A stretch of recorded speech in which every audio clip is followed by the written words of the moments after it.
Tes, tes satu.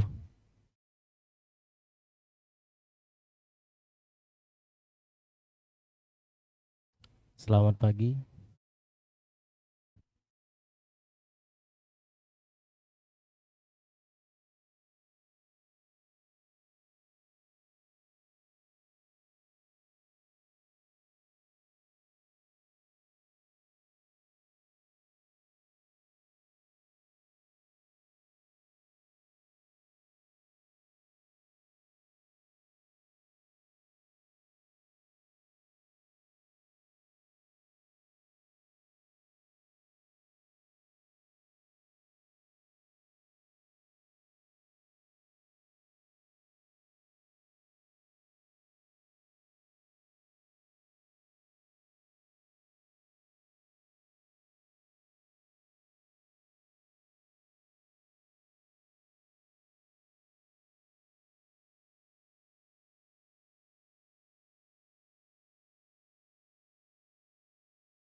Good morning, the Honorable Dr. Rita Indrawati, MPD, Vice Dean for Academic Affairs, the Honorable Dr. Ismet, MSE, Vice Dean for Student Affairs, the Honorable Professor Sunny Mirzan, MA, EDD, the Chair of the Committee, and the Honorable Visiting Professor, Professor Katie Kip Trundle and Laura Wheeler, and the Honorable all of the Head and Secretary of the Department, Coordinator of Study Program, lecture, our distinguished guests, and participant, both in this room and in virtual room. Assalamualaikum warahmatullahi wabarakatuh.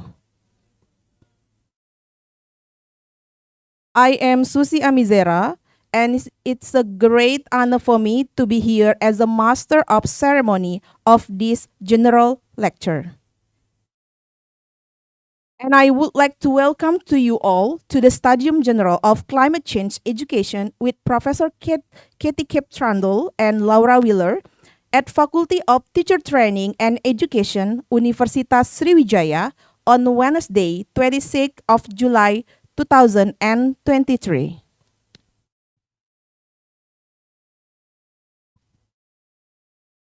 Ladies and gentlemen, now I would like to invite the coordinator of Studium General to deliver the report program. Please welcome Bapak Dr. Andes Kodri Madang, MSc PhD, and the time is yours.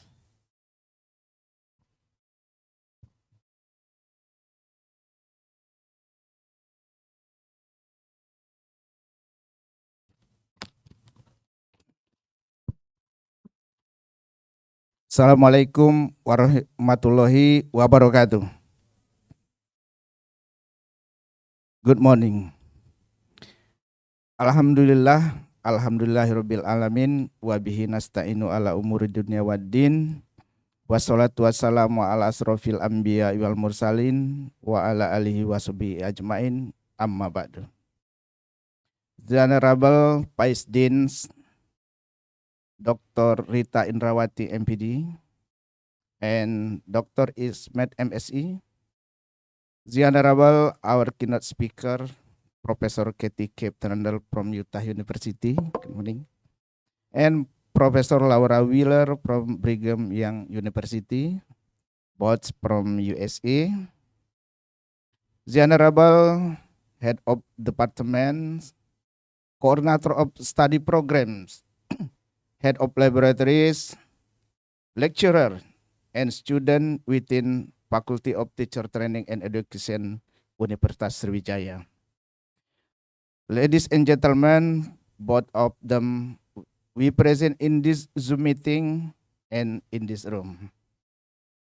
First, I want to say for all of you, good morning and welcome to Third Studium General for the session on maths and science education with the theme climate change.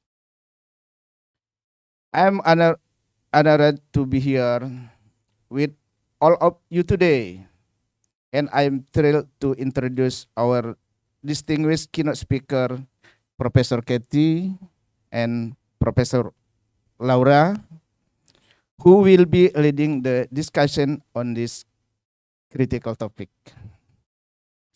As we know, climate change is an issue that knows no boundaries, affecting every corner of our planet and every living being that's called its home. As we look around, we witness the undeniable impact of human activity in our environment, for rising global temperature to extreme weather event, melting glacier, and threaten biodiversity in our planets. It is crucial that we come together as a community to understand, addressing, and combat this existential challenge. Let us use this platform not only to learn from this distinguished expert, but also to share our own experience and ideas. We recognize the importance of education in addressing the challenge posed by climate change. The impact of climate change are felt worldwide and affecting not only our environment but also to social and economic, but will being for all communities across the globe. Throughout at this event, we will explore an innovative teaching method, STEM learning approach maybe,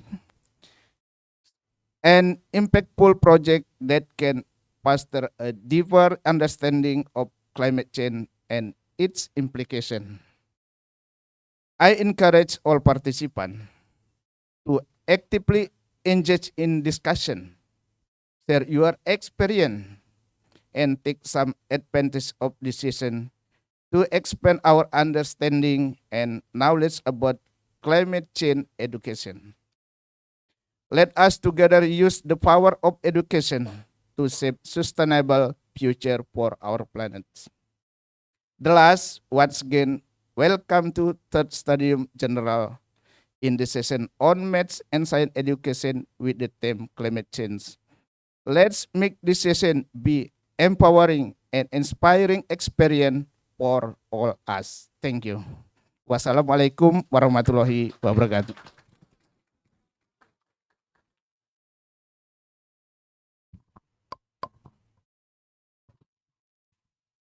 Ladies and gentlemen, now we are ready to move on to our main agenda today, and we are very privileged and excited to listen to our speaker. And now please welcome the visiting professor from Utah State University and Brigham Young University, Professor KT Trundle and Laura Wheeler, with our moderator, Septi Sariyukan MSc, and the time is yours.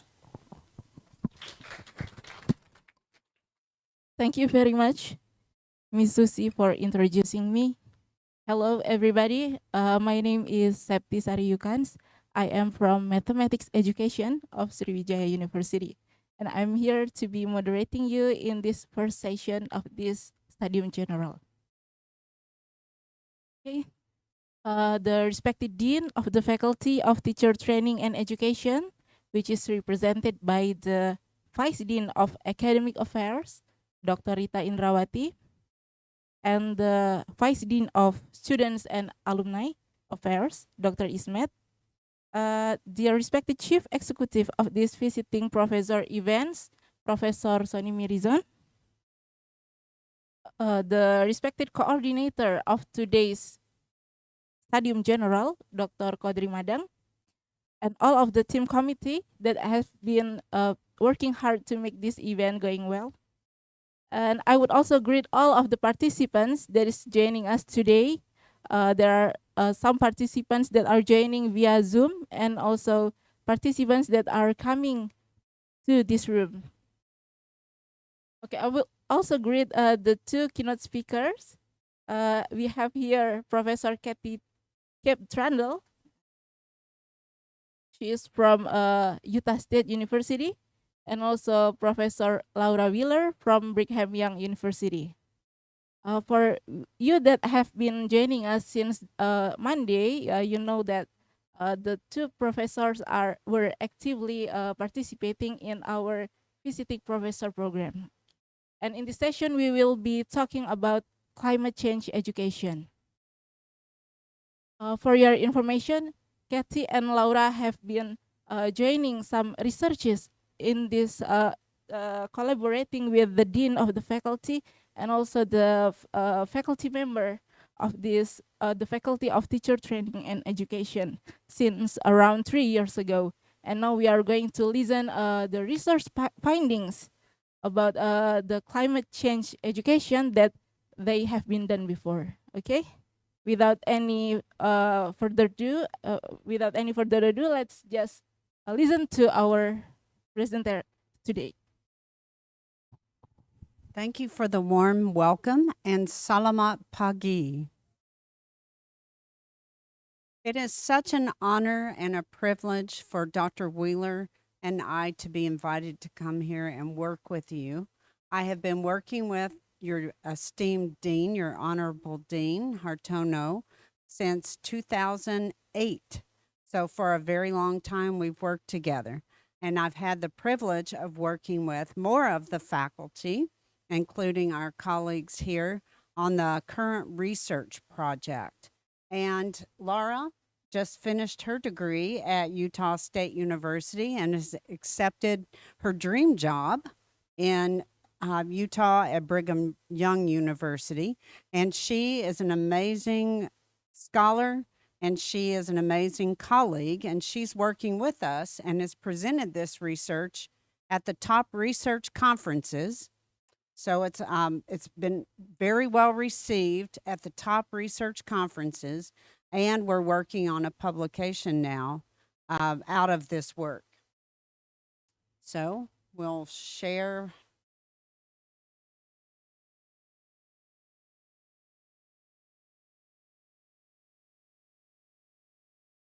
There we go. So we're going to share with you, starting out with some introduction to climate change, and then about the rationale for our research study, and then our findings and a discussion. Okay. Oh.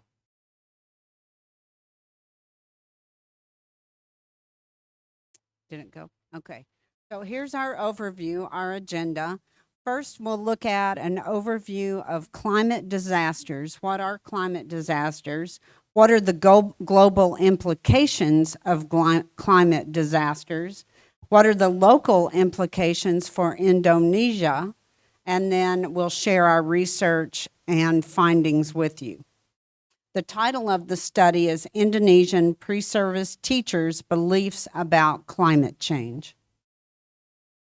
So over the past decade, the number of climate disasters have increased in terms of the number of climate disasters per year and the severity, how bad those climate disasters are. And those climate disasters include wildfires, and this image is from Australia. We also have wildfires going on right now in Canada. We've had wildfires in Utah and our general area of Utah that impacts wildlife and habitats, but it also destroys homes for our own habitats, and it creates air pollution, which, just like when you have a volcanic eruption from the particulates, that impacts our breathing, and it also impacts air flight, among other things. We have the melting of the glaciers and the ice sheets. So that's the second image there. The third image is we have less usable water, and that means more severe droughts. So more frequent droughts and more severe droughts, long-lasting droughts in some areas like Utah, and I'll give you an example specifically about that. That's from the Great Salt Lake, which is near where Laura and I live. The last image is about the flooding in Asia that has been going on in recent years, which means that it's loss of homes and damage to property, and then also displacing people from their homes. So the global impacts of climate change and climate disasters happen across the globe. They truly are global, and they are impacting us in our home, and they're impacting you in your home. So this is an example.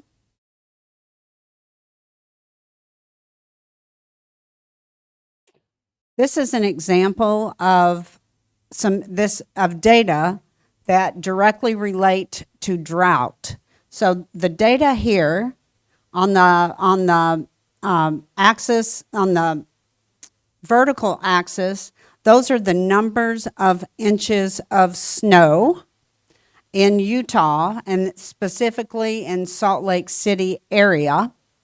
and that we're looking at it from 1970 through 2018. Those were the most recent data that we had to look at. So if you look at the trends, the amount of snow is decreasing. That snow accumulation of the total snow per year is decreasing. So what that means is that we have less available snow, less available water. So where Laura and I live, 95% of our water, our drinking water, comes from snowfall. So you can see it's declining, which means that we have less water on an annual basis available to us to use. So that impacts crops, that impacts our drinking water. It impacts wildlife. This past winter, we had record-breaking snowfall, so we did have snow to make up for some of it, but we still have not made up for that deficit. So we're in a deficit situation in terms of usable water in our area of the United States. And we're not alone. This is an issue in much of the Intermountain West and West. And this is what's happened in terms of the Great Salt Lake. So it's drying up, which creates lots of issues in terms of particulates in the air and arsenic. So from winds blowing across this, there's accumulation of heavy metals, and those are in the air, which impact our nervous systems. It impacts our breathing. So the pollution increases in addition to having less water, and it impacts the availability of food for wildlife. So much of the area of the Great Salt Lake are nesting and feeding areas for migratory birds. So as the Great Salt Lake dries up, that changes the salinity of the water, that impacts the brine shrimp, which that's something big in the salt, well, they're tiny in the Salt Lake, but it's a major food source for birds. So that impacts the birds that can come in and have their food source. And these are aerial views. This is looking at the record high of the Great Salt Lake elevation. That was in 1986. And then you can see how it had shrunk by 2000, and then how much more it has shrunk to the new record low, which was in 2021. So with the change, we've got higher temperatures, we have less snowfall, so the Great Salt Lake is drying up. Do you have anything else to say about that, Laura? For impacts? So related to the drought, then we have very dry conditions. And with those very dry conditions, when lightning strikes or when we have human activity that causes a fire, so from either natural acts or human acts, then we can have wildfires that spark, and that does damage to land. We lose habitats again. That causes the air pollution, and it also causes loss of life and loss of homes. This is an image from Jakarta. As you know, Jakarta is becoming more and more flooded. There's less usable land in Jakarta, and the country of Indonesia, you know that you're looking at relocating your national capital to Kalimantan. So it's impacting in terms of how we can do business and how we can live. So when we're losing usable land, losing usable land, then people are displaced from their homes, and there's a new term that's called a climate refugee. So because of climate change and the changes in the weather and the increase in flooding, so you have melting of glaciers, melting of with ice sheets, you have sea level rise, You have warmer seas, which also contribute to sea level rise. Then you have more flooding in Jakarta and other areas. And you have people who are displaced from their homes. So they become climate change refugees. So they need to find new places to live. Oh, and on this is critically important for us in education. This is very disruptive to families. It is very traumatic for families, and it's also traumatic within those families to the children who are our students. There's a lot of anxiety, a lot of worry, and a lot of trauma that goes on with climate change. So we have to be aware of that and how we teach about it and how we respond to it. So it's not just the physical impacts of climate change, it's the emotional impacts of climate change. And this is an aerial view of Jakarta. And this is true in a lot of sea level and sea areas that are adjacent to the sea, that we're losing usable land. So what that means is we're losing space for homes and we're losing space for agriculture. And you can see the significance there. And I know you all have seen this more than we have in terms of what you're reading in the news and hearing. So Indonesia sees the impacts of climate change in a very real daily way. Another impact of this flooding is that it contaminates water, the usable drinking water that we have. So it's loss of land in terms of homes and agriculture. It also is the trauma of the climate refugees, but it's also impacting our usable water in those areas. So the local implications for Indonesia. So Indonesia is considered critically vulnerable in terms of climate change.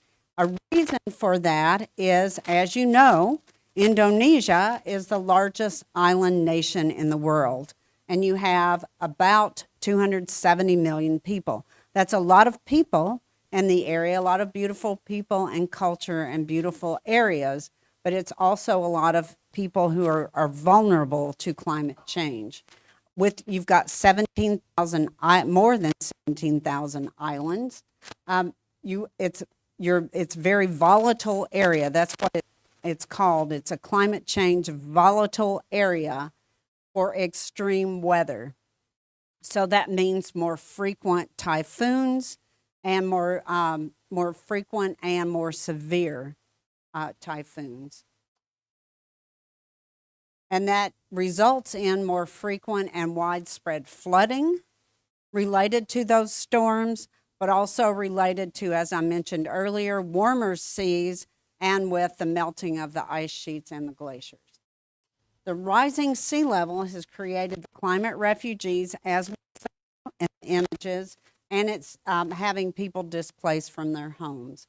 And then, as we mentioned earlier and saw in the images, Jakarta is sinking. And that's not just true for Jakarta, but Jakarta is a major city and a major important city for Indonesia. This is true of many cities in the United States also that are on the coast.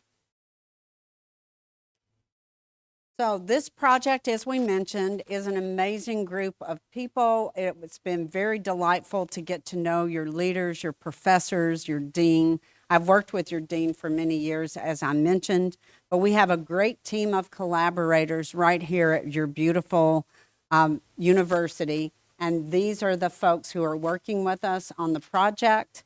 We have gathered data, and we're going to talk to you about the data that we've gathered. We've analyzed the data, and we've now presented it at the top science education research organization for science teacher education. That's ASTE, the Association for Science Teacher Education. That was in Salt Lake City in January. And Pak Hartono was there to help with the presentation. He and Dr. Lara did the presentation on behalf of our research team. We presented it at the top science education research organization, NARST, National Association of Research and Science Teaching.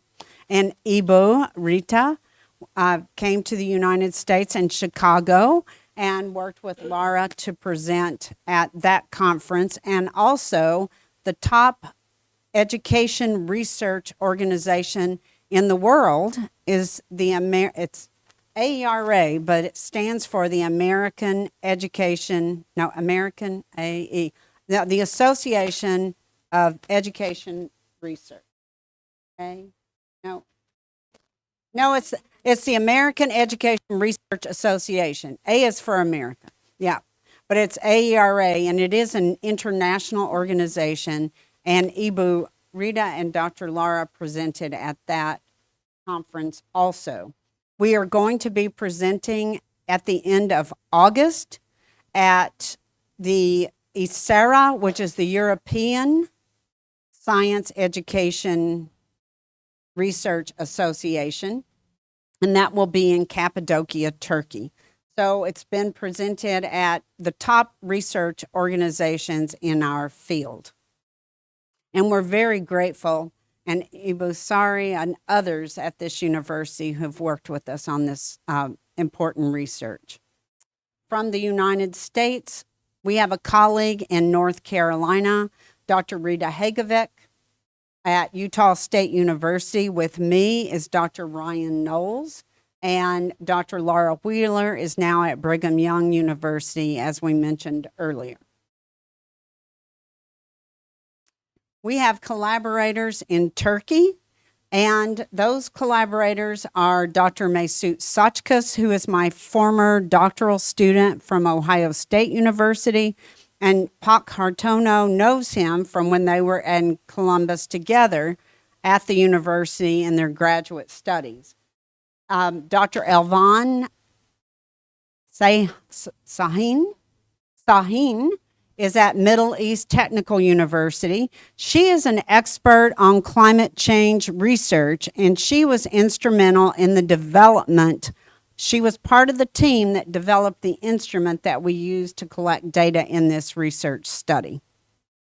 So we have 3 countries involved. We gathered data from all 3 countries, but by the Indonesians participated at a much higher rate than the Turkish people and the American people. So we are very grateful and indebted to our colleagues in Indonesia.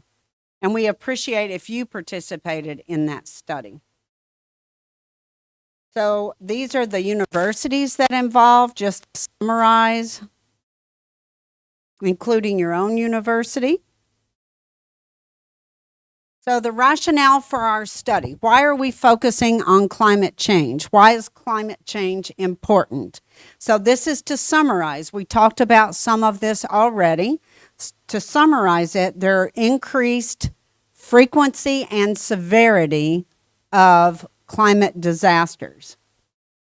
As we did the research, we realized that there is a need for climate change curricula in Indonesia. Indonesia does not have a curriculum for climate change at this time.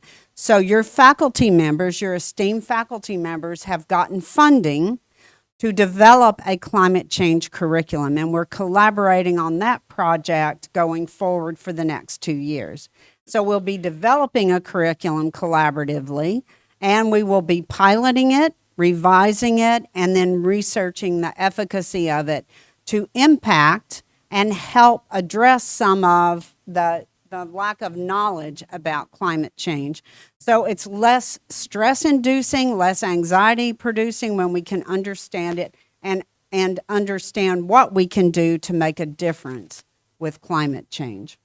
So it's understanding what climate change is, about our attitudes related to, so it's knowledge about climate change, attitudes about climate change, and behaviors related to climate change. And then climate change education is important for mitigating. So we know what the issues are.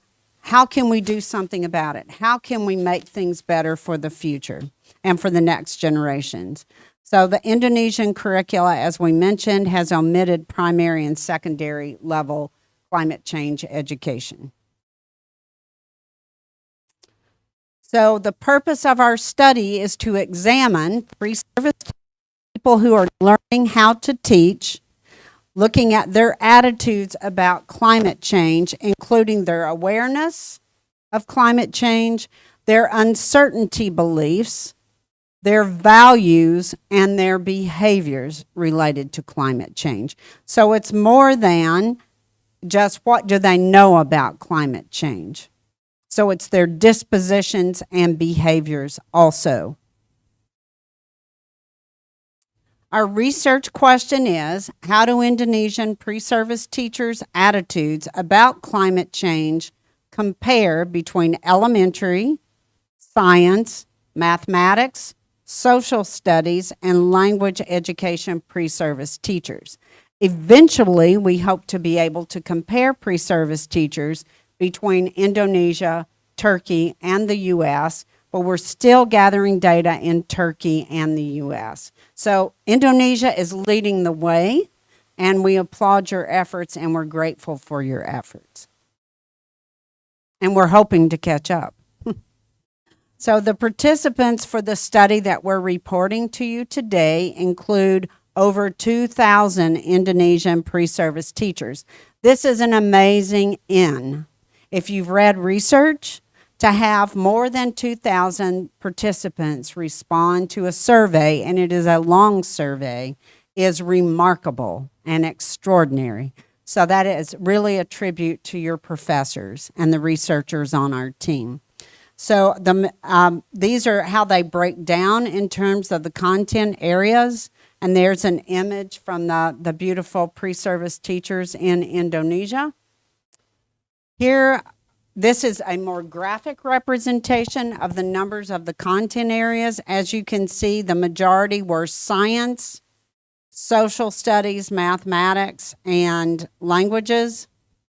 The other included some of the sciences. We did not have many in terms of language arts or elementary. Some people did not respond. Okay, the instrument, as I mentioned earlier, is an International Climate Change and Civic Engagement Survey. This is from HIGDAY, and HIGDAY, Dr. Elvan, that I mentioned, Sahin,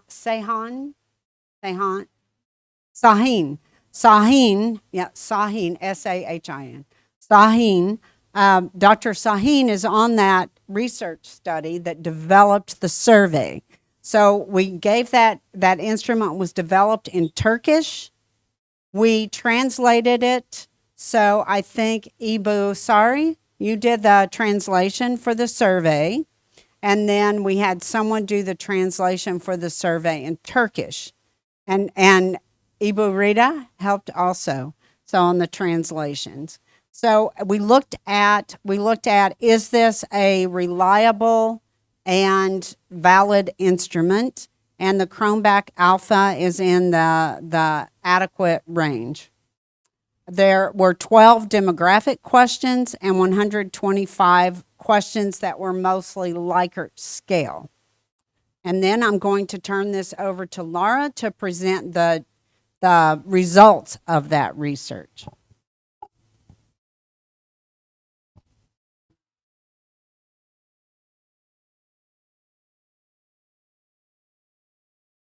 Rather than computer.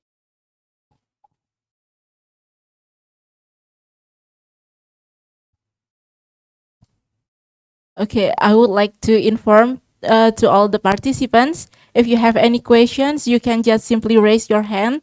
And for participants who is joining via Zoom, you can just type your question into the chat box. Okay, Laura, are you ready? Okay, please continue.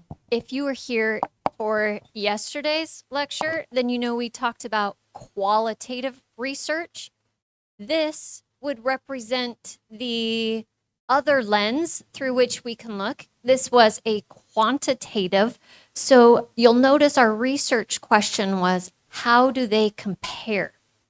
The comparison is what we want to quantify. And we did that when we collected our survey data. We ran some quantitative analysis. one of which was called exploratory factor analysis. In what we call an EFA analysis, we evaluate the reliability and the conceptual validity of skills across domains. The domains that we were comparing were attitudes, behaviors, and values.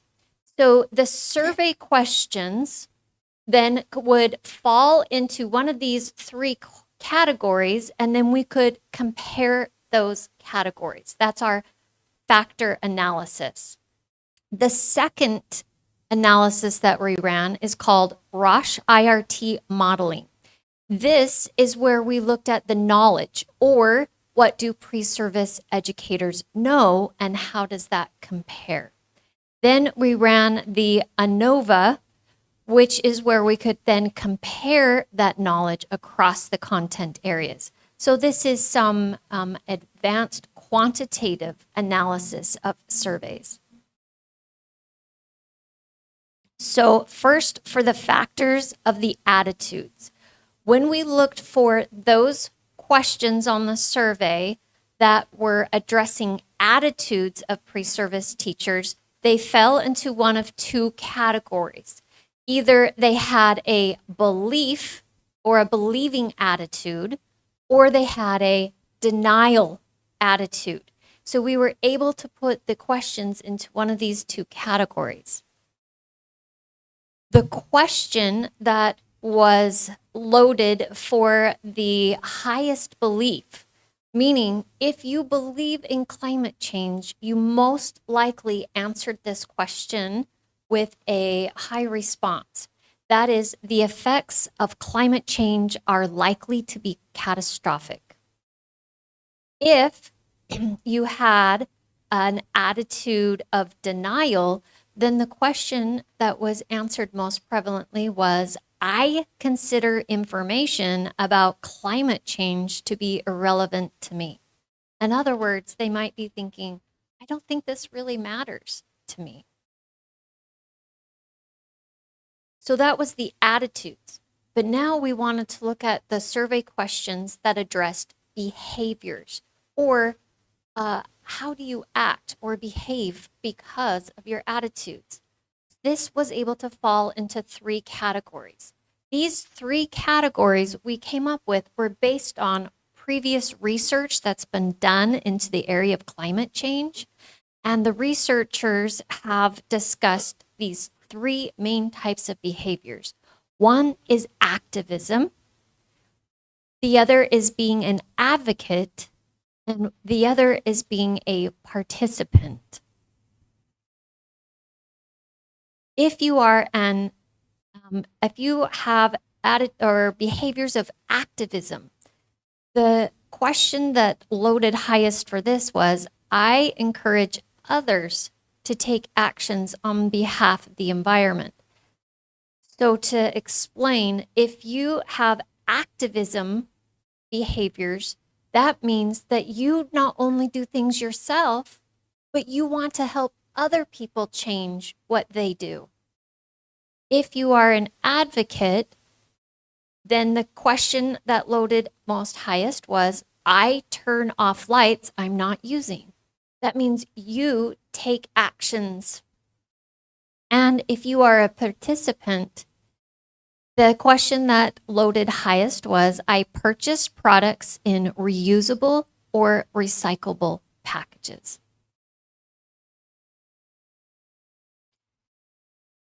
The next item that we wanted to be able to look at was your views about climate change. This fell into two main categories according to the research and what the literature states about the views of climate change.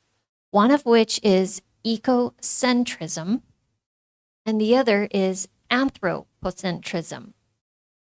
An ecocentric view is, or the question that loaded with that was, it makes me sad to see natural environments destroyed. An ecocentric view would be someone who views nature or the environment as a very important, something that's very important to them.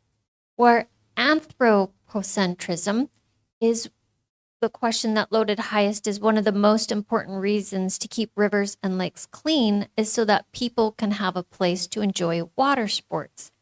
So an example of an anthropocentric view is I place human behaviors and human values over the values of nature.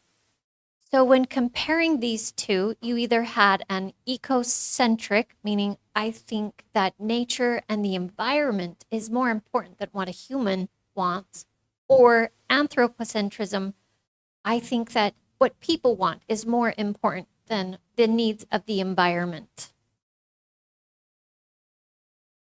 So the next one that we looked at was knowledge, and we did a different type of analysis to figure this one. And this fell into two categories. So the most influential that demonstrated the knowledge of the participants was negative health impacts caused by climate change will affect humans who live in the country or rural areas.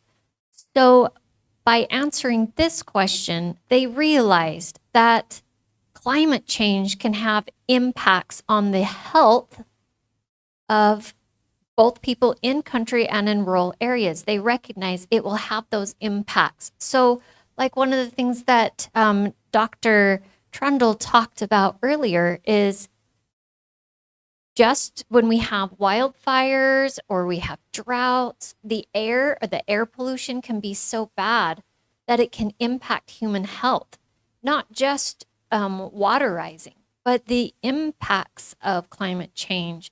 They recognized here, they had the knowledge to know that it can actually impact people's health.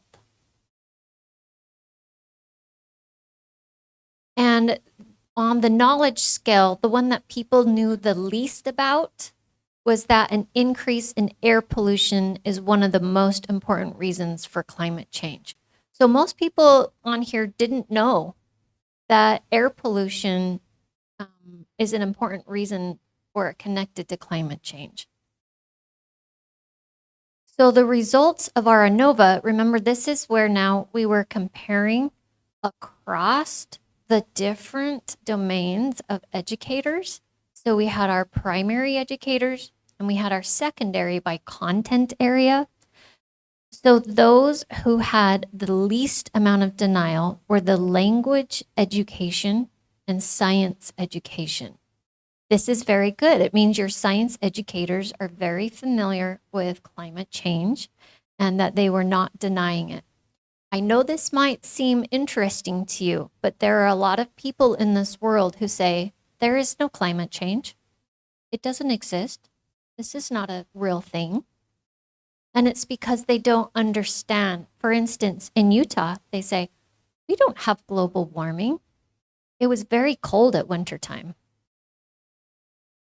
So they don't understand. Had denial was the other group. So whoever fell into that particular category of other were those who denied the most. The highest activism.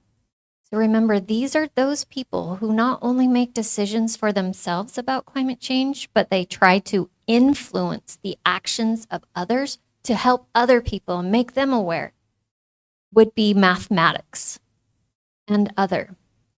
The least amount of activism was the language arts and readings category.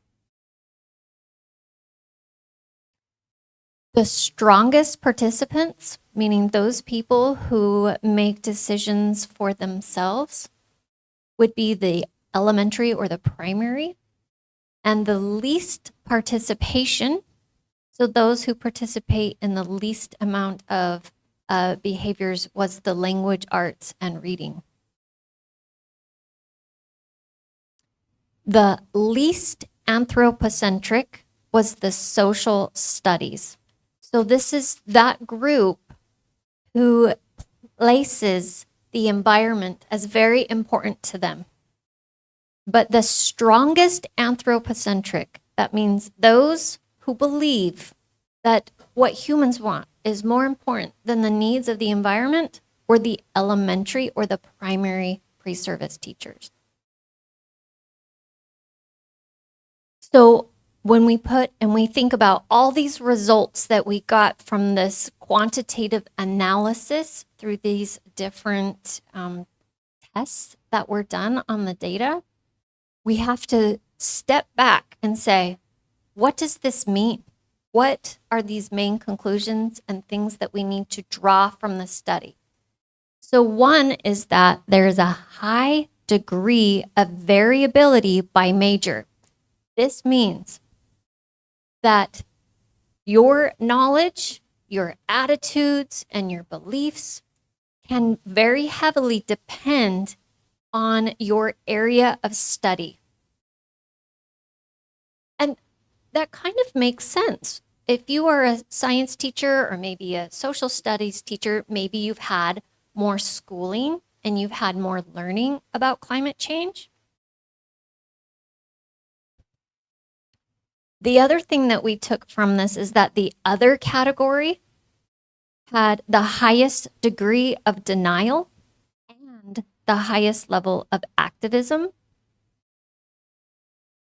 But elementary and language arts reading were the most anthropocentric. That means when we take a step back, that the language arts and readings group and the primary service teachers placed themselves more important than the environment and the needs of the land. And that might be from a lot of different reasons, but it's still an important finding that we can take something away from.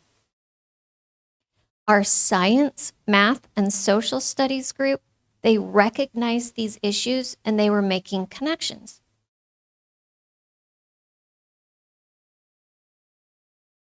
So what does this mean for pre-service teachers in Indonesia? And for the rest of us, like at our university, what can we take from this that we can learn from you and that we can apply it? We've learned that witnesses to sea level rising do not necessarily connect to climate change. Just because there are climate refugees and flooding and sea level rising doesn't necessarily mean that you know it's because of climate change. They don't always make those connections. Just like where we live, here we're having severe, severe droughts. And they say, there's no climate change. And so just because they're experiencing it doesn't mean you can make the connections. This also calls for changes to curricula to include climate change education.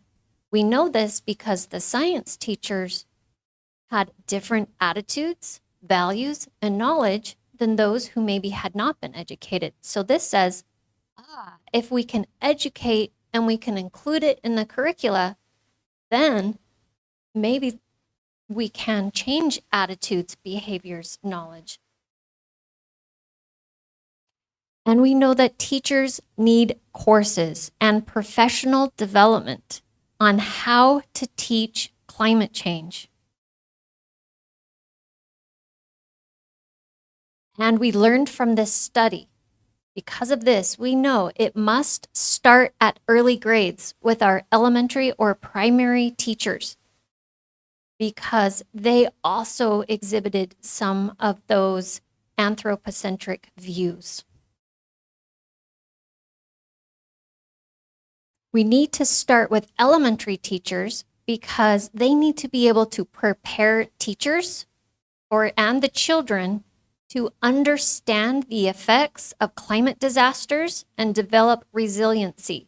So when the children come into the classrooms and they are having emotional or psychological trauma because there's been flooding or displacement, or they have anxiety and they don't understand what's going on, if we can help the children when they're little to understand and to teach them, then we can help them through these issues and these emotions, as well as help build their understanding and knowledge, and then maybe work together to affect behaviors.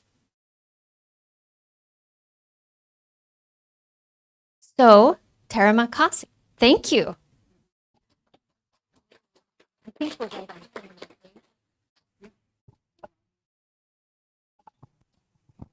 It's very interesting. Yeah.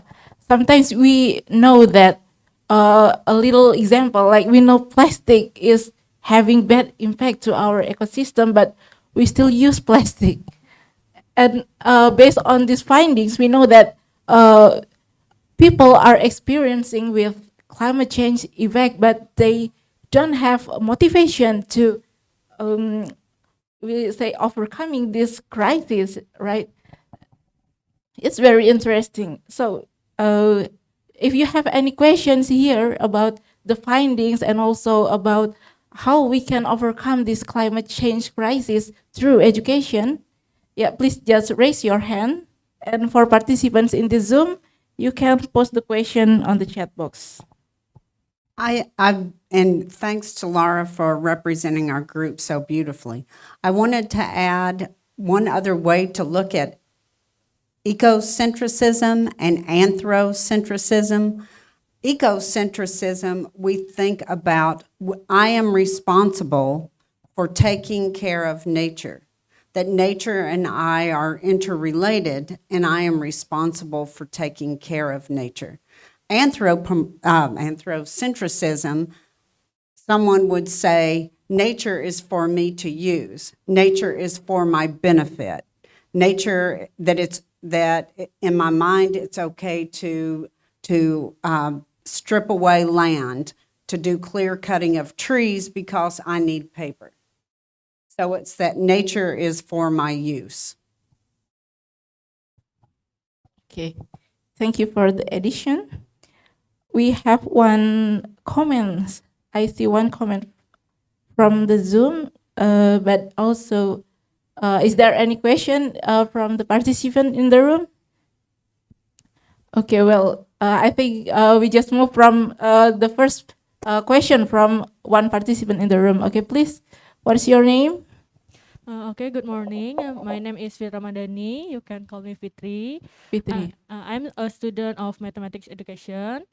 I want to ask for Prof. Katie and Prof. Laura. From that topic, I know the climate change is very important in science, math, and social studies. And on that slide, we know we must change the curricula to include climate change education. So, as a teacher, how to implementation the climate change in education, like what the focus of education, educational approach, the example of lesson plan, and what is the output of this climate change education? Thank you. That's a really good question. How do you get from a study to classroom practice? And there are stages that it can go through. One is that it falls on the leaders to develop standards in the for the curriculum. And then once there are standards in place, curriculum can be developed. Now, that doesn't mean that as a teacher, if you feel it's important, that you don't have access to and cannot implement, because you can. But there are some stages that this will go through. Kathy, would you like to add that? Laura is exactly correct. So, and we both worked on developing curricula. So the stages that Laura is talking about, before we did the research study, we looked at what research had been done before. So understanding what do we already know from the research literature. That's step one. And then we designed a study to see what the pre-service teachers knew. Okay, and then the next step is, like Laura said, to develop standards or to identify standards. And standards are goals, really goals, for a curriculum. And in some ways, some people would say you're lucky in Indonesia that you have a national curriculum. So you have national standards. We are divided up into 50 states, and the 50 states can have 50 different set of standards. So we don't have anything centralized. So it would be like each region or each island had different standards in Indonesia. You have a national standard. So looking at those standards, your faculty members did that, and there are no standards in Indonesia for climate change education. So they're looking at developing standards. A way to go about doing that, Laura and I have worked on 2 other studies, and that involves looking at what other countries do. So Ibu Rita is looking at what, for example, what do we have in the UK? What do we have in the Scandinavian countries? So to look at what's already out there. So, and then to identify what are the main things that are important to teach about climate change. So all of that has to do with what Laura's talking about. So once you identify your standards, then you look at what are the main key concepts that we need to teach with those standards. And then you develop lessons, and your faculty members are going to be developing lessons and integrating those into pre-service teacher education to teach training teachers and people who are learning to be teachers, to teach them about climate change so that they in turn can teach their own students.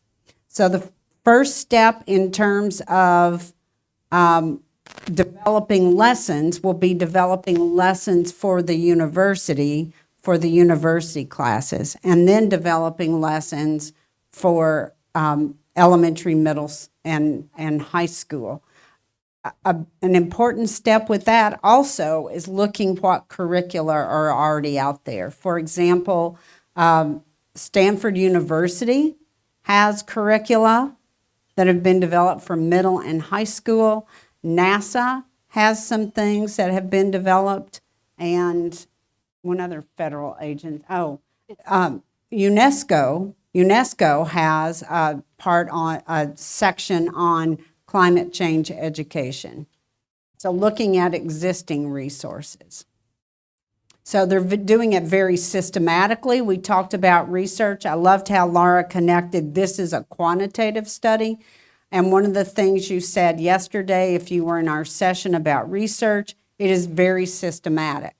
So to have a good curriculum, it also needs to be systematic and based on the research.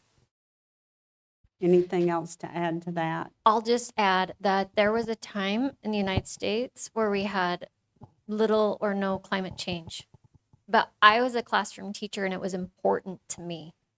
So I found curricula and I was able to adapt it when I could to my classroom.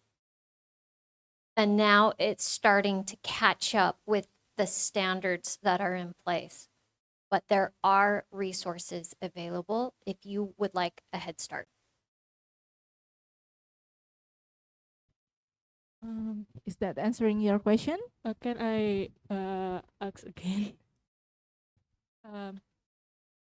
In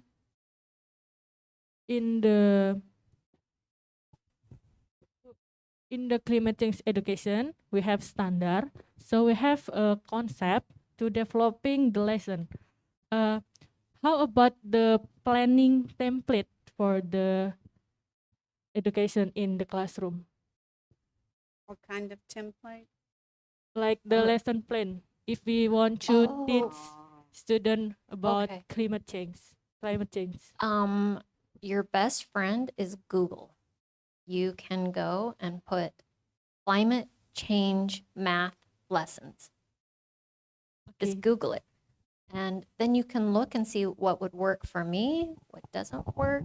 There's a lot of available resources. The big thing in mathematics is climate modeling.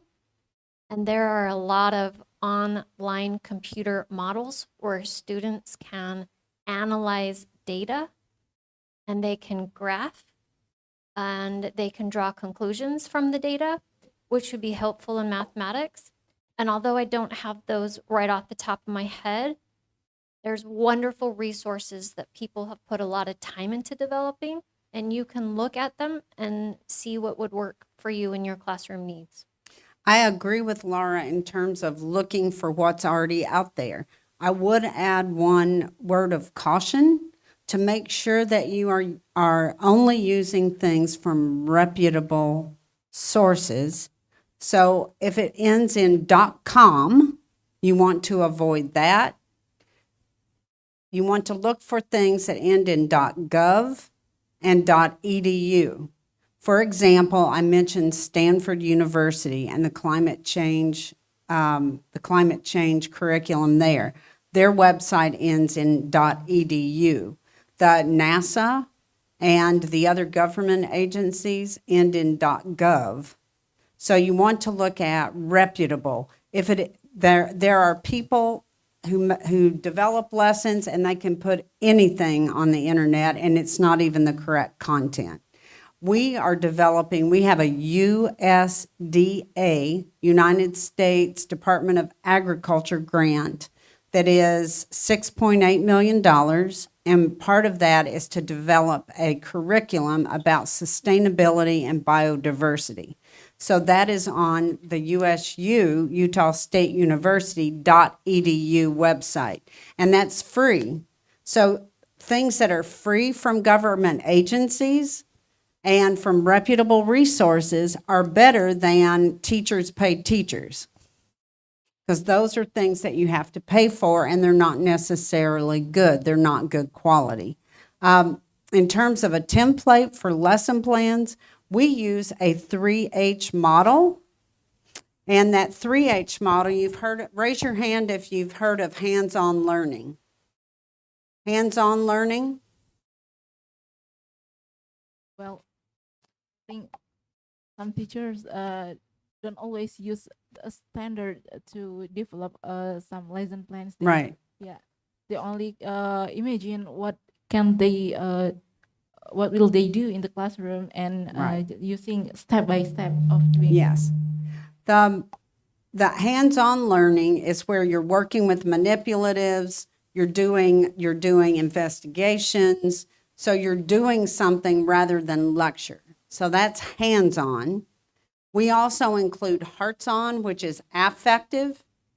So affective is really important for the psychology of learning, and it also helps to address anxiety and depression, which have gone up post-COVID.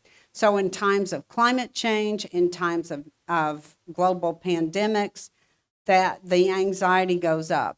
Having connections to social emotional learning can help not just increase the level of learning, the effectiveness of learning, but also addressing some of the emotional issues that surround climate change and climate disasters. So the hearts-on, connecting to their personal lives, and then the last one is heads-on with the cognitive connections, where you're labeling the learning. If it's only hands-on, then it's activity mania. So you could be doing activities with materials, but if you're not connecting to the heart or labeling the learning, scaffolding the language, then you're not doing effective learning. So they can do an activity and never know what they're supposed to get out of it. So that's the learning model that we use. There's another one called a 5E learning model. Ours is a 3H learning model. And I'll be happy to share that with you too, and our template for our lesson. I think it's enough. Thank you. Okay, thank you very much, Fitri, for the question. Is there anyone in this room that has question? Or maybe we move to the Zoom. There is one question from Elika Kurniadi. I want to ask about the start in teaching climate change. Is there any learning media online about climate change? There is learning media online about climate change, and there are resources that we mentioned, like from Stanford University, from NASA, NOAA. There's also climatechange.gov, and they have a climate literacy section with really good resources and information for educators. In terms of using online data, and I don't know the places, I highly recommend using online data. We can't collect the data ourselves all the time. For example, you can teach about tides and the ocean by accessing online tidal data. So if you're looking at, you also can access online sea level data. I can get that information to you on those sources. I don't know them off the top of my head. But yes, our lessons that we're going to work on developing with your professors will include online data because you can't always go out and record it. In Utah, we don't live near the shore, near the ocean, but we can look at lake level. So we have data that look at lake level rise and fall. So in the science education, they have moved to the introduction of phenomenon to engage students in the learning process. So with climate change education, one of these phenomenon that you can introduce your students to are actually these online data sources. So you can show them a graph of increasing carbon dioxide or other greenhouse gases in the atmosphere. And then the students can make observations and ask questions to initiate their inquiry into what is going on. And so that's a really good way to use some of this online data is the introduction of phenomenon with climate change. One other resource that I use in teaching my methods class, I teach elementary and early childhood. I taught science in middle school and high school. I taught earth and space science in middle school. I taught high school biology. I teach teachers now in early childhood and elementary. We use a resource that was co-developed with the National Science Teachers Association, NSTA, in the United States. It is available. You can get a free trial, but it is a paid resource, but it is Generation Genius, and it includes videos, and there are lessons in there about climate change. So it mainly focuses on science and mathematics, but there are connections in there for literacy too. So I encourage you to check that out and do a free trial. And you can download. It has videos, it has background information for the teacher, it has handouts, and it has good lesson plans. So it is a .com resource, but it's developed with a .org resource, with NSTA as a .org. I forgot, .edu, .gov, and .org are the ones you want to go to. Or maybe continue to still the question from Elika Kurniadi. She asked that to start in teaching climate change, should teacher use real data? Or maybe if science teacher, they have plenty knowledge about current issue or a phenomenon that happen in the world. But for me as a mathematics teacher, sometimes it is very time taking to survey on what is happening in the world today, or sometimes it's much easier for us to just describe the whole phenomenon without using the real data. Yes. What do you think? Well, first of all, the effective way to teach, it's not a silver bullet, and not everything can be taught by inquiry. But if you're using data, which is what this question implies, then you're doing inquiry. And the most effective instruction involves inquiry, and that's across all content areas. In my early childhood class, we look at teaching social studies, literacy, science, mathematics, the arts, all through inquiry. Inquiry means asking a question and answering that question with observational data. So sometimes you can do that in your classroom, having them gather data in real time, but as you mentioned, it's time consuming. When it has to do with climate change, then you do probably need to use online data sources, like from, in the US, NOAA, I was asking, it's National Observational and Aeronautical Association or something, NOAA, N-O-A-A. They have tidal data. So you can look at tidal and sea level data. There are some apps that simulate. So using online data is important. And you can do that to see what's available in Indonesia. You can look at, and you can get earthquake data. That's a separate issue from climate change, but you can get real-time data for your area of the world. And you can Google like tidal data for Indonesia, and you can look at high and low tides for over different time periods for an individual place. And you can look how that changes over time, not day to day, but from year to year. What's the average high tide and average low tide, and look that it's going up over time. Look at that trend.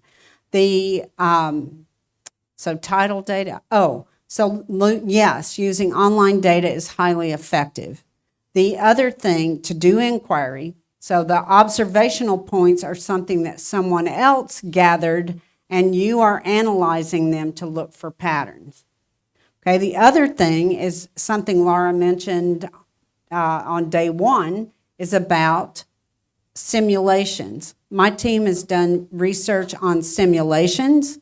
There are some things that people learn more effectively from simulations than they do from making observations in nature, because it's easier and you're not missing data points. So using simulations, for example, you can use simulations of rise and fall of the sea level. So look for simulations and applets that have to do with climate change, and look for reputable resources. One of the ones that you can go to is Gizmos, G-I-Z-M-O, Gizmos. It's a paid, but they have climate change modeling for free on FET simulations. That Laura And- mentioned earlier. You can get a free trial from Gizmos. The important thing about your free trial from Generation Genius is you can download those lesson plans as PDFs and keep them.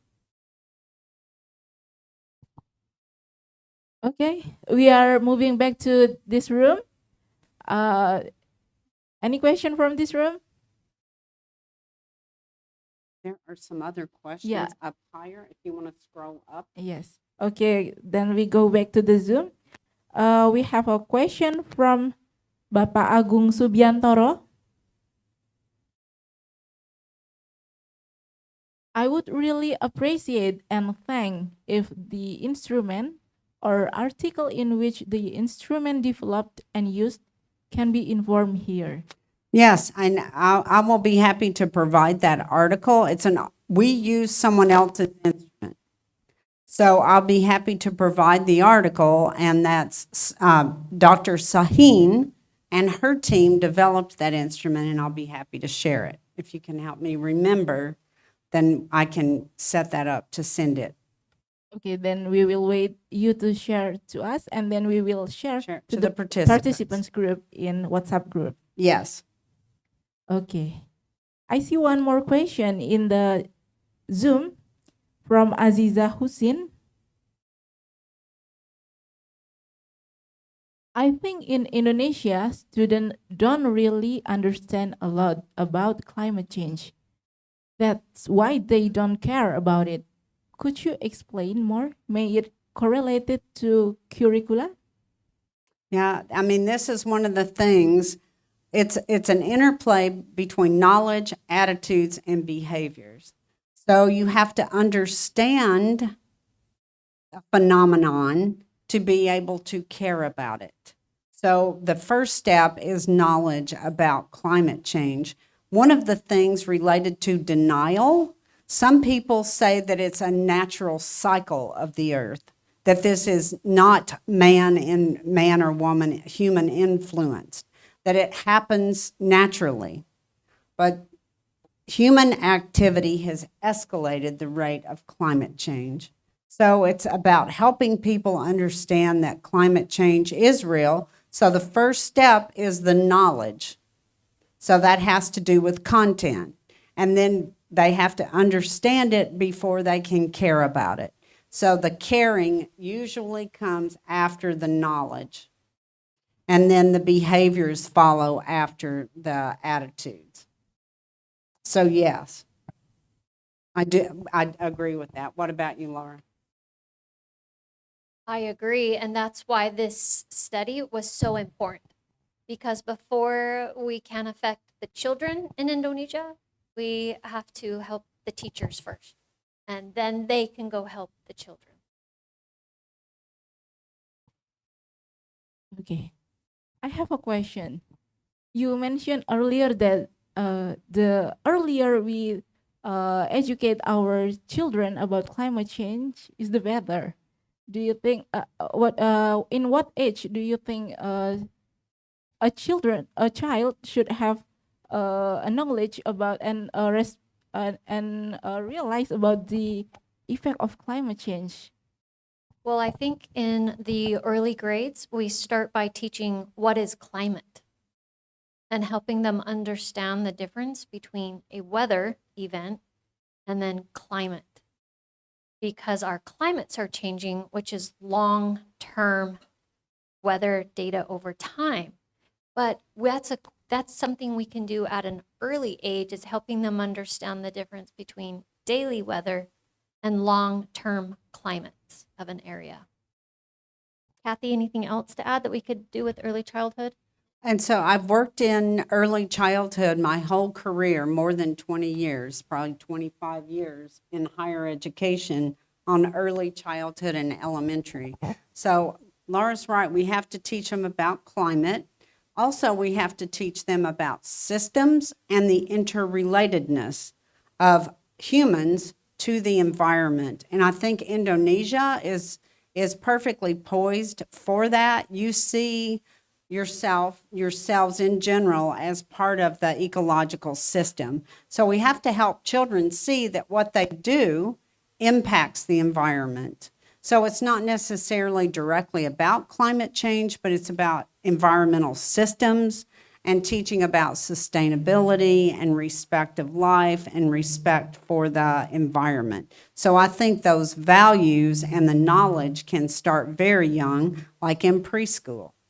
But now teaching about sea level rise, we're not going to teach about that because some of that is very traumatizing. But here's the other side of it.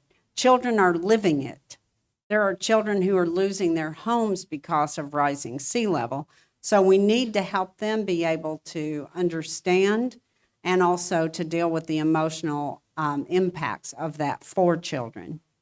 So I think it's great that you're thinking about working with early grades and young children. Thank you very much. Is there any question from this room? Okay.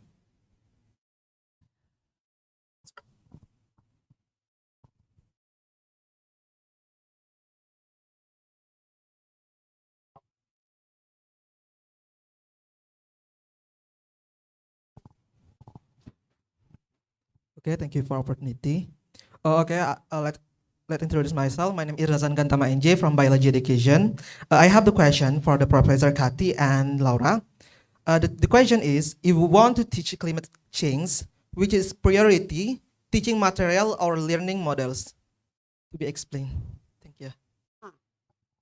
Well, your question, let me make sure I understand the question. Which is more important, learning models or curriculum materials, right? So good curriculum materials should be based on a research-based learning model. So it's like which comes first, the chicken or the egg, but on this one, the egg of a learning model needs to come first. So you need to decide on how you are going to effectively teach the content, on what is the learning model before you develop your lesson, because that will drive what components you put into that lesson. I don't know if you agree or have something to add to that, Laura, or if you don't agree. Yeah, nothing to add necessarily, other than, yeah, no, I guess I have nothing to add to that. It's a good question. Okay. What's your name? Razan. Razan. Okay, thank you, Razan. Okay. Is there any question from this room? Yes. Can you mention your name first and then followed by your question? Okay, thank you for the opportunity and the presentation. This is such a good presentation about climate change education. If we talk about, sorry, first, my name is Fatima Zahra, and I'm from mathematics education. If we talk about climate change in terms of education system, when we talk about curriculum, it's kind of make like a long journey to go there. So when we talk about education too, we have to see and we have to think about the environment. So when I see in the environment now, I think it just makes some contradiction about climate change. Like now, in this room, we're just using air conditioner for this room, and it's like a contradiction with this topic. So my question is, how we can build a good environment in terms of education? Thank you. I really like that question, because that goes back to our views. We place maybe human needs and what we want and what's good for us, and then we have to consider what's good for the environment and what is needed there. So one aspect of climate change education, because we still as humans need energy, is alternative energy resources. And this is an aspect of climate change education that can be included in standards, which then turns into curriculum. So you can use real life data to assess. One thing that we did is we started a solar program for schools, and students could look at the real-time data to see the amount of energy that was being produced. But this is also, there are some solar, and there's also wind and hydropower that is available through .gov websites that you can look at, and they can analyze the data of the energy that's being produced versus those energy resources that are contributing carbon dioxide to the atmosphere or greenhouse gases. So that's one thing that we have to say is we still need energy as humans. What are some of these resources? And as teachers, can we teach them about these alternative resources from a mathematics perspective, from a science, from a social studies, from a biology, from our different content area?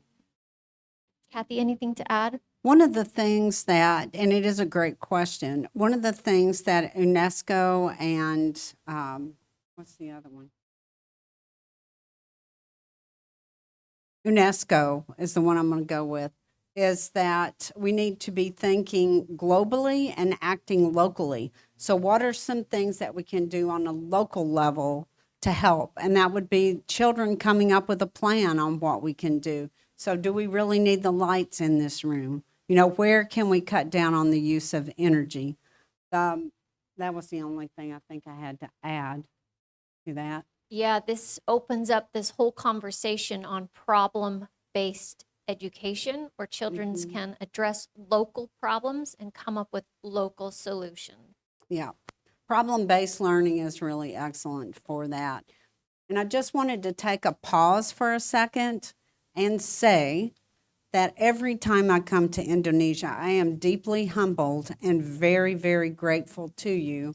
You speak English to us when we do not speak your language. And I apologize to you because I'm coming here to work with you and I do not speak your language. And I am very, very grateful that you work hard to speak English to us, and your English is excellent. So thank you very Yes, much. thank you. Terima kasih.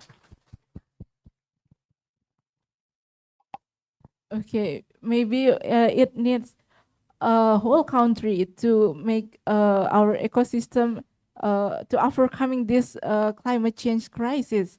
Like we need some innovation in technology, how we could replace the air conditioning, or maybe in America they use heater to make the room warmer.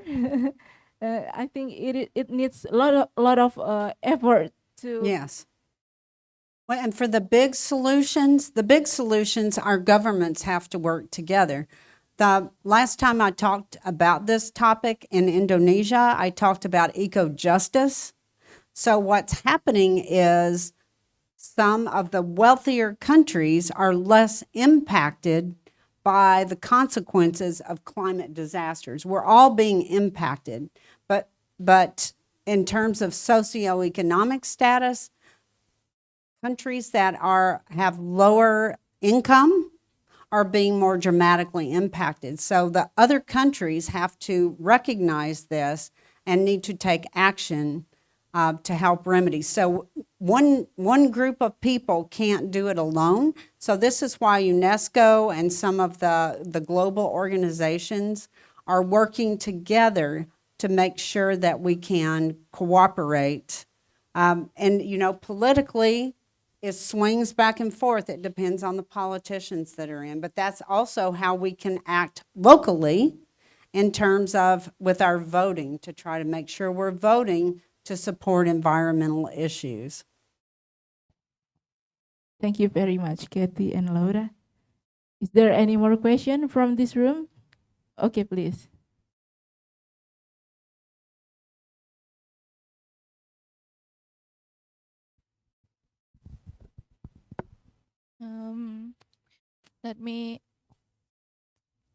Let me introduce myself first. My name is Delia Syahireka Martin from Biology Education.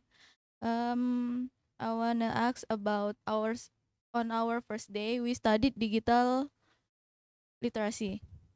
Please share your experience that can give examples of the application of digital literacy in climate change learning. Thank you.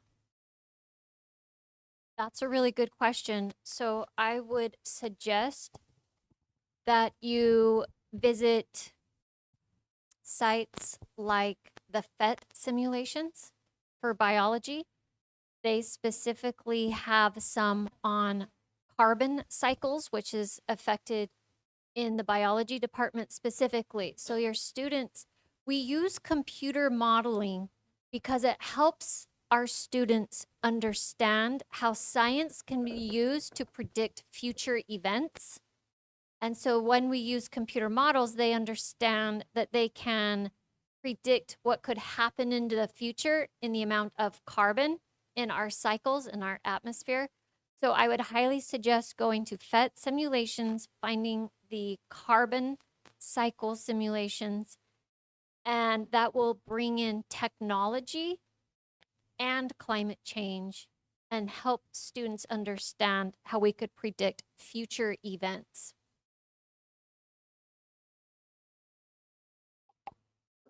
Is that answering your question? Yes, thank you very much. Okay. We don't have any question from the Zoom, but from this room, is there any more questions? Okay, please. Thanks for the opportunity. My name is Kinan. I want to ask a question. As a teacher, how can we make our students behave responsibly towards climate change? Thank you. Well, I think Dr. Trundle talked about this earlier when she said if you can provide opportunities for learning and knowledge and then emotional connections, that then hopefully that they will exhibit changed behaviors based on their knowledge. So one thing that is a possibility when you are classroom teachers is we talk about doing pre-assessments when we begin units. You could look into possibly giving a pre-assessment on their beliefs of climate change. And then after you teach about it in the classroom, you could look at their post-assessment, and then you can learn from your students. What parts of the curriculum I implemented were helpful? What changes could I make? And so that's one thing we can do as classroom teachers is learn from our students. Another thing is to make sure that we're including families and communities, because it's not just our children that we need to be influencing. It's including them in the process and in projects. So a lot of project-based learning. We're working on our grant project involves garden-based learning, school gardens. So, and that involves using native plants to attract and support pollinators, because pollinators are in decline and most of our food is dependent on pollinators. So if we need pollinators to continue our vegetable and fruit production. So what can we do in terms of our landscaping and gardens?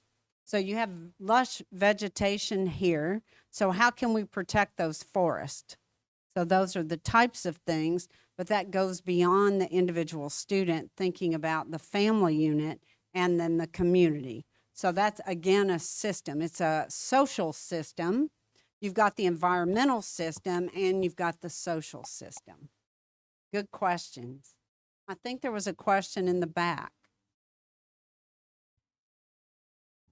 Please stand up if you have another question. Okay. Okay. Good morning. Thank you very much for the time for me. This time about climate exchange. As a teacher, it's a very nice for me. I do agree that education become the best way for us to grow up the recognitions about the climate exchange. And in my school, there's a chapters about global warming and then this climate exchange. And some way we have and our school there's a step for us to make a student go green environment. I think it's about some way, the one way for the school to give it. And I have one question about this. We have so many ways for us to educate the student. Do you agree, or is it necessary for us to give a punishment for the one who, do not, how do we say in English, melanggar? Melanggar is mean, apa ya? That's right. Disobey the way what we have make what I mean. That's right. Disobey the rules that we have committed before, I think. Okay. Could you please say once again your name and in what school do you teach? My name is Rahmanita. I teach at Senior High School number 19. Senior Palembang. high school. Yes, Senior High School. Okay, thank you for the response. Maybe explain what you mean by break the rule. So I guess I don't understand the question about and what that means. The key is I would like to ask you, is it necessary for us to give a punishment? For example, punishment for the one who disobey the rule? So, and this is a great question, and this has varied over time and how we respond to people and with learning. So, in terms of the psychology of learning, for people to be able, the first step for climate change is to learn to develop the knowledge. Yes. To be able to develop the knowledge, people need to feel safe to make mistakes. Yes. So they need to feel like it is punishment free, so that it is a supportive environment, so that it's safe, that they can connect to their lives, that they feel engaged. So all of those are really critical first steps to be able to learn. So with punishment, then that brings up fear, and then the brain, the cognitive science is the brain shuts down. You can't learn. So when it is a fear of punishment, then the children are not able to learn. So I think it's a great question, and I think it's really important that we're providing a positive environment to encourage them to express their ideas and feel safe to express their ideas, and then help them develop scientific and mathematical ways of thinking. So thank you for the question. Yes, okay, thank you. And I would maybe just add on to that, which is a wonderful comment, that one thing that we're noticing in education and that we're learning from with our students, if we give an assessment or a test and they get test questions wrong, and then we say, this is wrong, you have a bad grade, or you don't get points for this assignment, and then we're done. Like she said, the learning stops. But if we can say, you missed these questions, now as a teacher, I know that I need to reteach these concepts because for whatever reason, you didn't understand. So we pull those students back and we can reteach them. And now we can give them the test again. And now maybe after we've retaught them the second time, now maybe they will get those right. The idea is not to give the assessment or the test and then give them a bad grade. What we really want as teachers is for them to learn the material. I want them to learn climate change, and by punishing them, they're not learning, but by giving them multiple opportunities and teaching it multiple times, then they can learn the material. That's what I want. That's my goal. Thank you very much for the answers. Okay, yeah. Maybe if there is a rule in a school or in a classroom, if students are forbidden to throw rubbish in the yard, and there are still many students that are throwing some rubbish on the yard. So what teacher should do is not giving them punishment, but by giving more education about how to spend or where to put the rubbish in. Right. So one thing that the psychology now on classroom management is really about looking, and classroom management is an issue for teachers of all areas of expertise and across the globe. You want people to be able to learn, so classroom management it can be an issue and a challenge. So the psychology now about classroom management is establishing relationships. So the number one thing you can do is establish relationships. So my question of my students, including my doctoral students, is how can we keep ourselves, our friends, colleagues, fellow students, how can we keep ourselves, our friends, and our materials safe?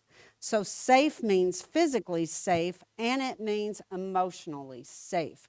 So people need an emotionally and physically safe environment to be able to learn. So we set up at the very beginning, we just had a pollinator camp this summer with elementary children that I'd never seen before. So there is no relationship. But we talked about, you know, we're going to be working together. We want to have fun. We want everybody to have an opportunity to learn and participate. So what can we do to keep ourselves and our friends and our materials safe? And we made a social contract. And everybody in that group, including me and Dr. Larry Krissick from Ohio State and the classroom teachers, we all signed that social contract. And if there was something that happened, we'd go back and remind, where do we need to look? What do we need to work on today? So it's about relationships. So if you can Google about classroom management and relationships and a safe learning environment, that's the most important thing you can do for effective learning, if that makes sense. So punishment, and I received punishment when I was a young girl, but that's many generations ago, and that shuts down learning. That instills fear, and that impedes the learning process. So we want people to be physically and emotionally safe. Anything else to add to that, Laura? Okay. Is there any more questions?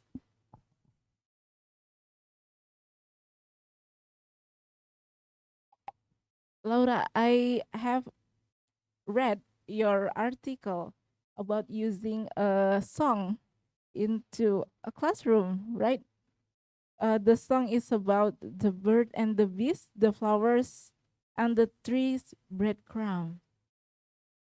Could you explain to us how you could bring the song, which is, yeah, maybe we don't see, sometimes we don't see what is the relation of a song. How could we bring, how you could have an idea of bringing a song into a classroom? Could you Oh, I explain more love about this it? question about the arts in STEM. This is wonderful.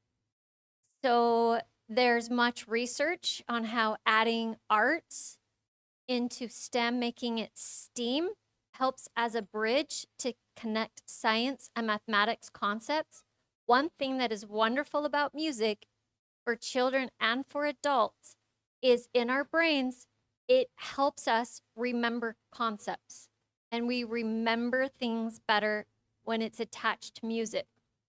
So as an example, sometimes in the classroom, you can play a song or a music that has to do with what you're learning about, and then the children will remember it better.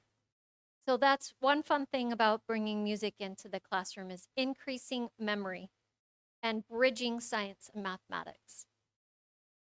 So music's one, but you can do it through drawing and through art. And the other thing that's wonderful about it is it can help increase language and communication capabilities.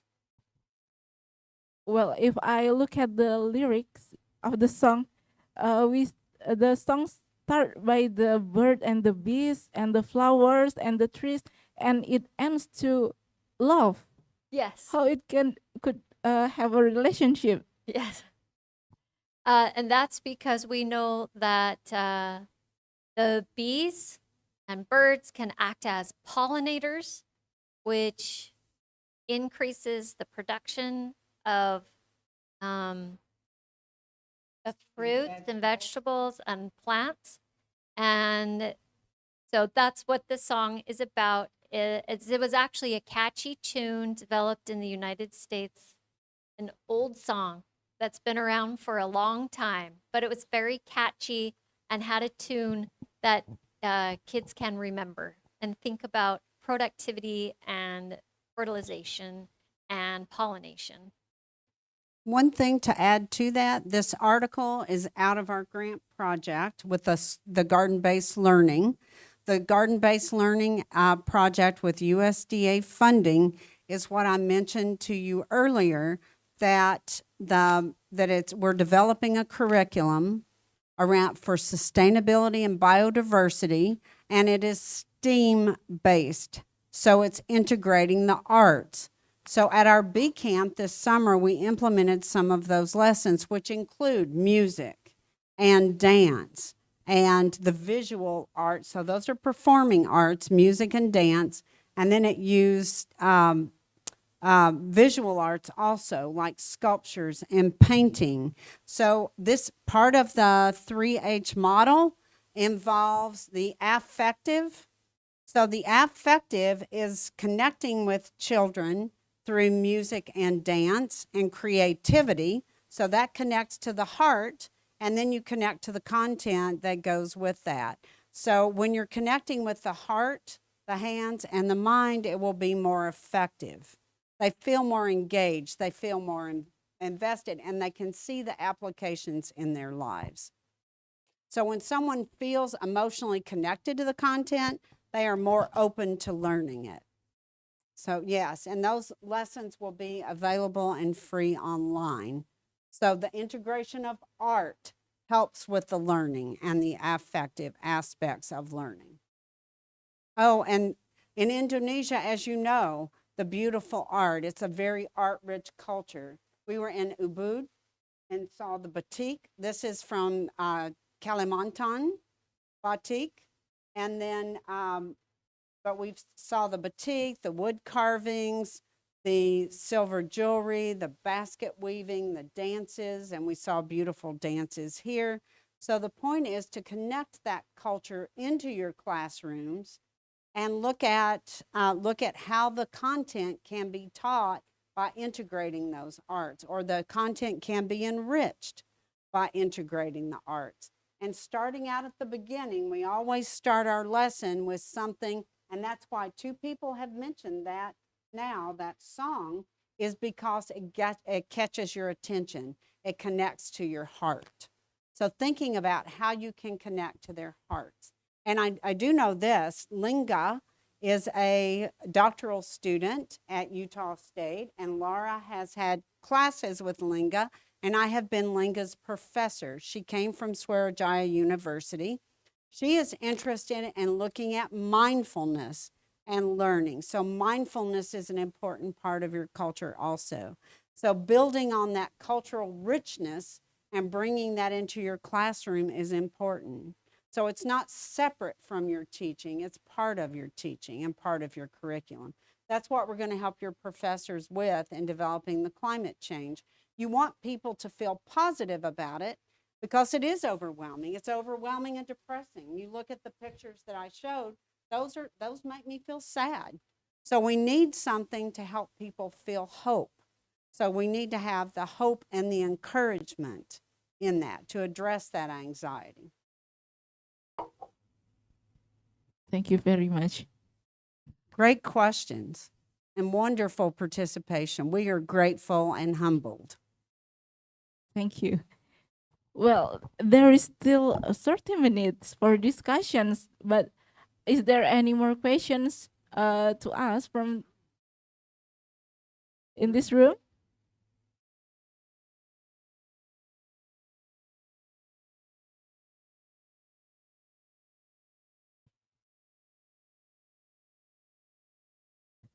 Is there any more questions? Any questions? Any question?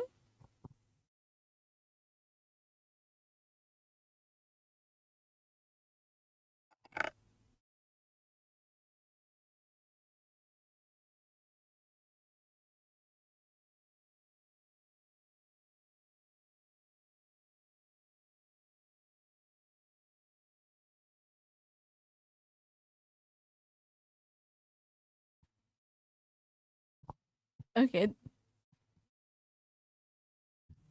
I think we will end it soon. Yeah, Sounds good. because there is no more question that is asked, and I think it is pretty much clear, very clear, the information about your research and also your perspective about to overcoming this climate change crisis through bringing this issue into education.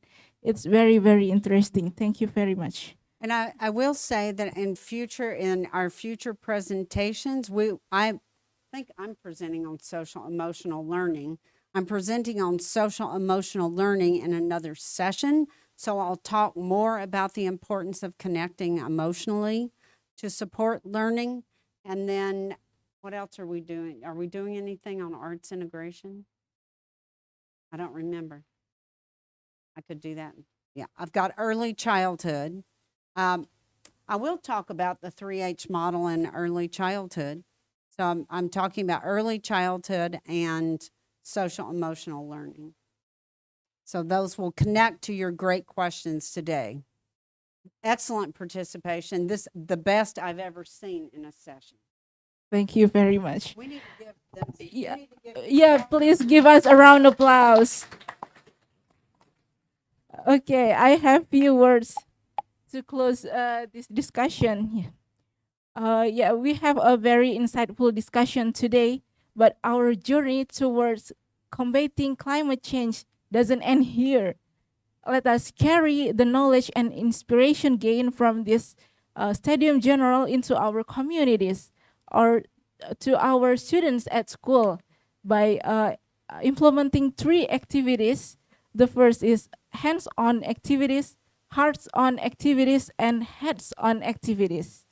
Yeah, if it is hard to implement to a large community, we can start it from a smaller one, for example, from our family, our children. And if it is still hard to implement, we can start it from ourselves to make a little changing, and a little contribution from us could make a great impact to our nature. Thank you. Thank you very much, Professor Trundle and Professor Wheeler, for sharing your expertise and experiences with us today.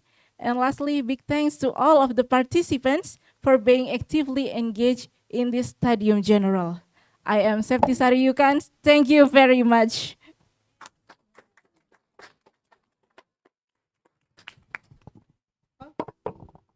Well, thank you for Ibu Septi. All right, now we would like to ask our speaker to remain on the stage, and we also request the coordinator of general lecture, Bapak Kodri Madang MSc PhD, to join us here to present a certificate of appreciation for our speaker. Yeah, please. Yeah.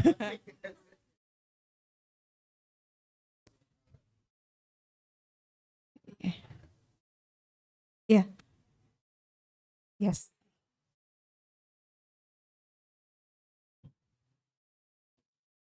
Okay, for Professor Katie Cape Trundle first.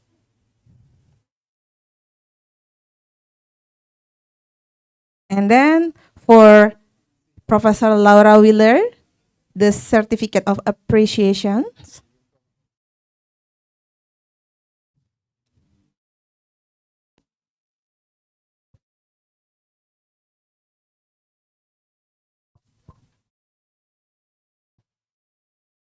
After this, we invite the lecturer to take a photo to take a picture together first. Miss Professor Laura and Professor Katie, we take a picture first with the lecture here. Pak Budi, Pak Aan, please. Bu Septi, please. Okay, I'm lecturer too.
So the students, we take a picture together. All student, I think. All student.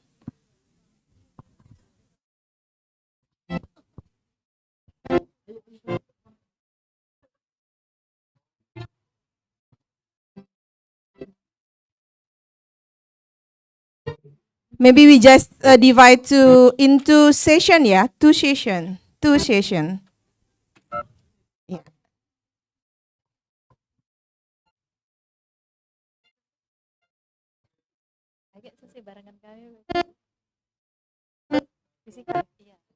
Sudah ini.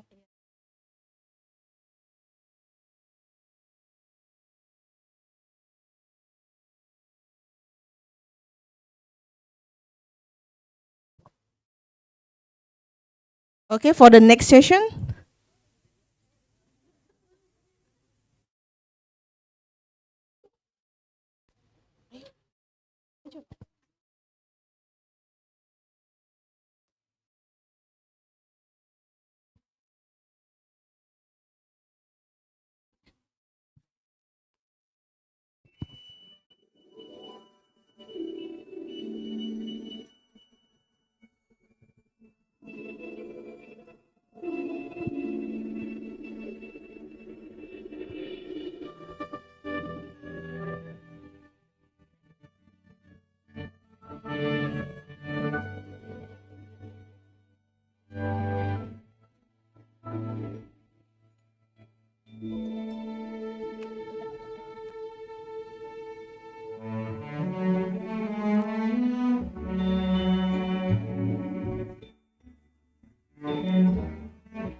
Okay, thank you. You may sit. You may sit first, yeah. Okay. Well, and that concludes of our Stadium General today. I hope you have enjoyed and learned abundant knowledge and information from this. I would like to thank our speaker once again for her wonderful presentation and also sharing the expertise and insight with us. And once again, let's give a round of applause for us. I will also thank you for the audience for your active and enthusiastic participation and contribution.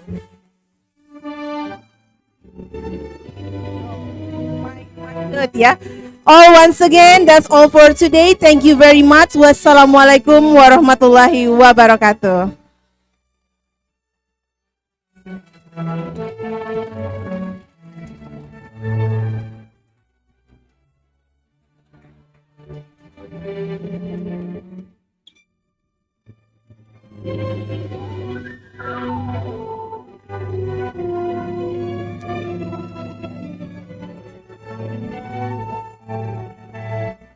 And also we will meet again for our next activity in the general lecture with the theme is engineering design in STEM education at 2 p.m. Thank you. Today with another participant. Thank you. Yeah. We have another theme. It's about engineering design in STEM education. Thank you very much. Yeah, thank you for the participation.